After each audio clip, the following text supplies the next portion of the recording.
kot največji dosežek ocenjujemo to, da smo uspeli končati našo investicijo nadgradnjo laboratorija, da smo uspeli uspešno izvesti vse te projekte, ki so bili potrebni za to, da smo to dokončali in da bomo 22. decembra te prostore predali svojemu namenu. Vrednost teh prostorov je 2 milijona 200 tisoč evrov, to je, kar se tega same investicije tiče, in jaz moram povedati, seveda, da mi v nobenem primeru nismo tistih planiranih investicijskih sredstev, ki so bila za ta projekt namenjena, prekoračili, ampak da smo znotraj teh okvirjev ta projekt tudi v celoti izvedli.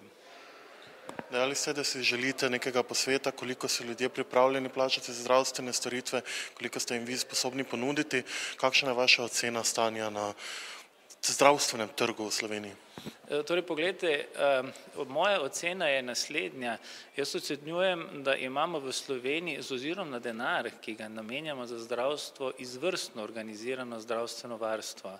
Če pogledamo, da v Sloveniji damo 3 milijarde za zdravstvo, 2 milijardi 400 gre iz osnovnega zavarovanja, 400 milijonov gre iz dodatnih zavarovanj in pa približno 400 milijonov damo tudi Slovenci iz svojih žepov, in če vemo, da je 2 milijona uporabnikov, potem praktično na enega uporabnika pride 1500 do 1600 evrov. Če te absolutne številke primerjamo z Skandinavci, z katerimi se zelo radi primerjamo, ugotovimo, da v Sloveniji približno 3 do 4 krat sredstev namenjamo za zdravstvo manj, kot jih namenjajo Skandinavci.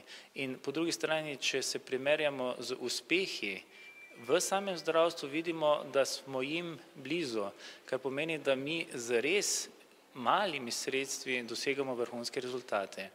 Problem pa je v tem, da mi ogromno materijala nabavljamo v tujini, tako za zdravila, za aparature, in tisto, kar mi dajemo za zdravstvo, je predvsem delo. To delo je ovrednoteno, kot je vrednoteno, vendar, kar jaz opozarjam, je to, da so stroški nabav vseh ostalih stvari, ki jih mi vršimo v svetu, pa so neki fiksni, in mi jih tu ne moremo več zniževati. In naš predlog je predvsem v tem, da se akterji politike slovenskega zdravstva za te stroške, na katere mi nimamo vpliva, dogovorijo. To je številka 1. In številka 2, seveda, v Sloveniji vsak pričakuje, da bo od zdravstva prejel res tisto največ, kar mislim, da je prav, ampak zdravstvo se nesluteno razvija in s tem se dvigujejo tudi stroški.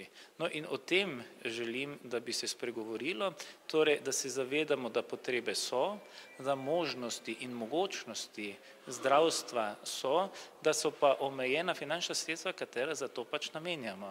In zato si želim, da bi vsak Slovenec v bistvu vedel, koliko za zdravje da in kaj za to lahko tudi pričakuje. Glede na to, da so za nami volitve, glede na to, da proračune kroji vlada, politika, menite, da bo v prihodnosti politika kaj bolj naklonjena? Poglejte, mi si seveda zelo upamo, da bo temu tako. Jaz bi predvsem izpostavil osnovno zdravstvo, zaradi tega, ker osnovno zdravstvo v zadnjih letih, pa ne 4 ali pa 8 letih, ampak kar tam od leta 2000 se delež, ki se za to nameni, se permanentno znižuje. In če smo mi nekoč bili v tem skupnem deležu nad 18%, smo zdaj padli na dobrih 16%, in če kaj, potem si želimo, da se denar, ki se namenja za osnovno zdravstvo, dejansko vrne na tiste procente, ki so bili pred letom 2000. Za konec morda razlogi, ki se skrivajo v slabi odzivnosti Štajerske, kot ste dejali, na svit? Poglejte, torej zdaj ocena, ki je zaradi tega, predvsem zaradi tega, ker se mi mogoče premalo zavedamo pomena tega programa. In ravno zaradi tega želimo ljudi ozavestiti o tem, kako pomembno je, da se to odzove, nič ne boli, pa še nič ne stane. Tako da jaz verjamem, da je prav, da bi se ljudje temu odzvali.